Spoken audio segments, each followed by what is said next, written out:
J'ai un sage de Tivaouane qui me dit bis boo xëyee yàlla nañ la tudd ma ne ko ci lu baax mu ne ma agit ci lu bon bis buñ la tudd rek fàtte la te kuñ fàtte dee nga. Ne pas laisser indifférent, c'est de ça qu'il s'agit. Ne pas laisser indifférent, qu'on vous aime, qu'on ne vous aime pas. Ne pas être anonyme. Oser se frayer un chemin, exister. Ce qu'on racontera de votre vie, ce sont les traces des empreintes de votre pas. Et c'est extrêmement important qu'aujourd'hui, Monsieur le Premier ministre, sujet d'une étude, puisse enfin nous livrer une contribution. Je souhaiterais ne pas entendre le Premier ministre, je souhaiterais ne pas entendre l'homme politique, le président de PASTEF, je souhaiterais juste entendre l'intellectuel africain. Monsieur le Premier ministre, vous avez la parole.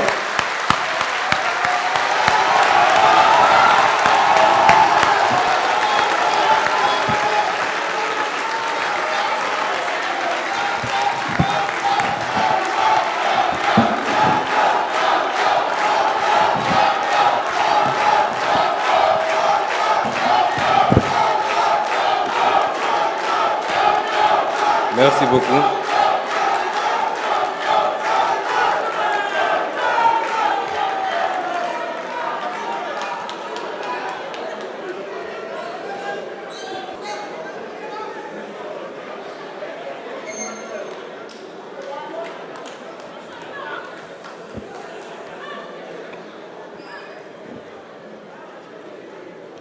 Merci beaucoup. Chers participants, il paraît que le président Donald Trump aime à demander à tous ceux qu'il rencontre s'il méritait qu'on lui décerne le prix Nobel de la paix.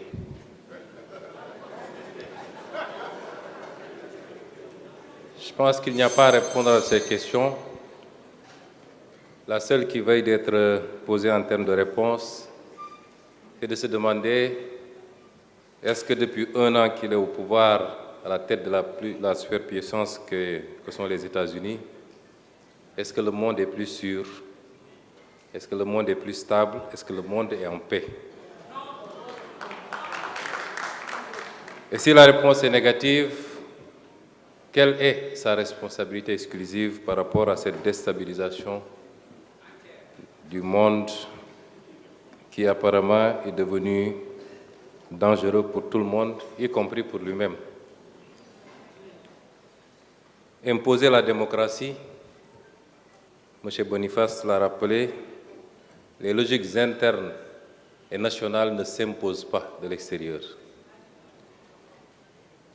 Enlever des présidents en fonction, les enlever pour les exfiltrer et les soumettre à votre justice ne relève pas de la démocratie si cela devait s'entendre en termes de droit international. Quelle guerre a été gagnée? Aucune. Aucune guerre n'a été gagnée. Les États-Unis et l'Occident se sont livrés à beaucoup de guerres ces dernières décennies. Ils n'ont pas gagné la guerre du Vietnam. Ils n'ont pas gagné la guerre en Irak, en Afghanistan, en Libye, en Syrie. Ils n'ont pas gagné la guerre même au Somalie, où ils ont été obligés de se retirer, poursuivis par des bandes armées. À part semer le chaos et le désordre derrière eux dans ces pays, aucune de ces guerres n'a été gagnée parce qu'aucun des objectifs n'a été atteint. On ne citera pas ces pays comme des exemples de démocratie sous la conception occidentale s'entend. Quel objectif était assigné pour la guerre en Iran? C'était de remplacer un régime, cela n'a pas été fait. Le même régime et dans sa version la plus radicale, la plus dure, va continuer et les États-Unis sont obligés de discuter et de négocier avec ce régime. Réduire les capacités balistiques de l'Iran, ça n'a pas été atteint. Imposer à l'Iran de renoncer à tout programme nucléaire, civil comme militaire, n'est pas un objectif atteint. Aucun des objectifs n'a été atteint et pourtant le monde est plongé dans un chaos que rien ne justifie. M. Trump n'est pas un homme de paix, c'est un homme de déstabilisation du monde.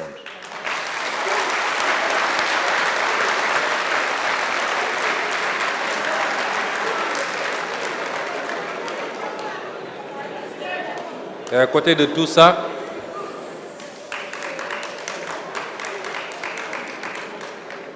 faudrait-il ajouter de regretter le comportement de l'autre frange occidentale, donneur de leçons devant l'Éternel.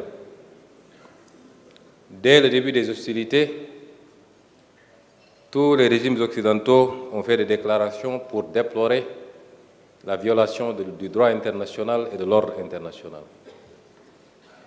Mais ça se limite à ça. Et pour atténuer et justifier, d'ailleurs, se justifier auprès de leur patron, il faut qu'ils ajoutent néanmoins qu'ils se réjouissent que le guide Khamenei ait été exécuté, puisque c'est un dangereux terroriste qui brime son peuple, qu'ils se réjouissent que Nicolás Maduro ait été exfiltré, parce que c'était un dictateur, jouant à un équilibrisme que rien ne justifie. Ce n'est pas à eux d'estimer et de décider pour les autres peuples.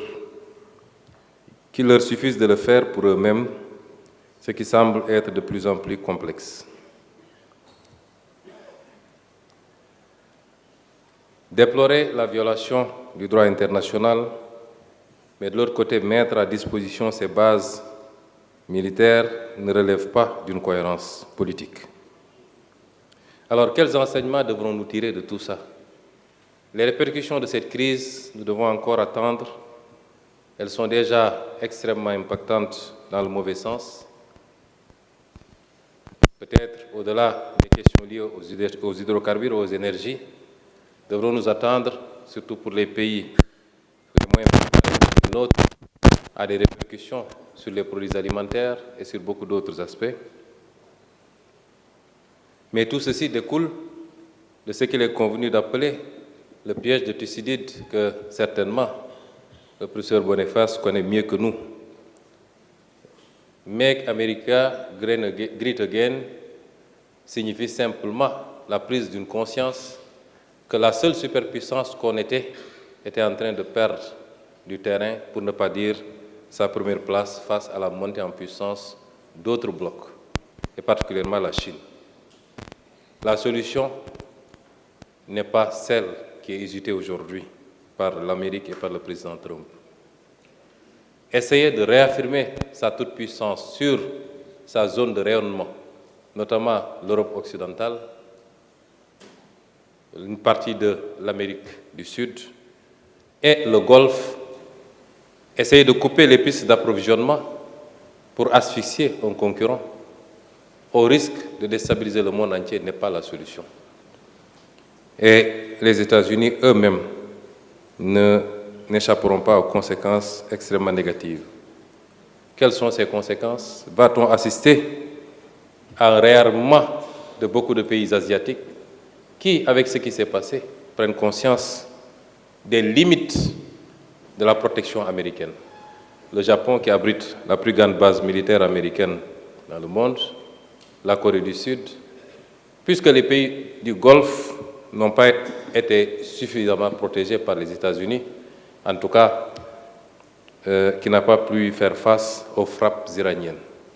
Est-ce que des pays qui ont les capacités de se réarmer, y compris sur le plan nucléaire, vont continuer à confier leur sécurité ou une partie de leur sécurité aux États-Unis d'Amérique face à la montée en puissance de la Chine? C'est une question auxquelles peut-être les chercheurs répondront ou l'histoire à venir. Va-t-on assister à la fin du pétrodollar, qui est le système qui a été assis au lendemain de la Deuxième Guerre mondiale, sur la base d'exploitation des énormes ressources pétrogazières des monarchies du Golfe, mais avec des investissements extrêmement importants et une solidification du dollar comme monnaie d'échange internationale. L'histoire nous l'apprendra très bientôt. Ce que je veux dire par là, c'est que M. Trump a exactement le contraire de ce qu'il cherchait en déclenchant cette guerre. Quelles conséquences ou quels enseignements pour nous, Africains? L'Iran vient de nous démontrer. Je ne suis pas là pour juger en bien ou en mal le régime iranien. Mais l'Iran nous a démontré que lorsqu'un peuple croit en lui-même, croit à ses capacités, lorsqu'il est convaincu d'être une civilisation forte, ancrée sur des valeurs endogènes, eh bien, ce peuple peut résister à tout. Et l'Iran vient de nous le démontrer.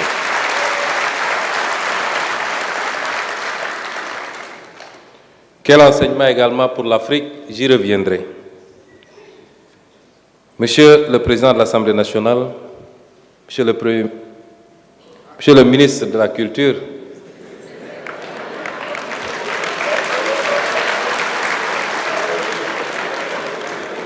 certainement il est pressenti pour être le prochain Premier ministre.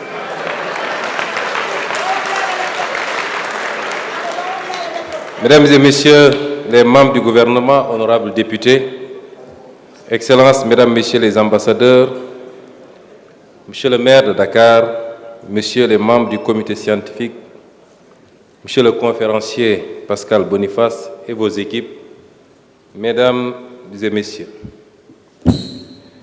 permettez-moi avant toute chose d'adresser mes sincères remerciements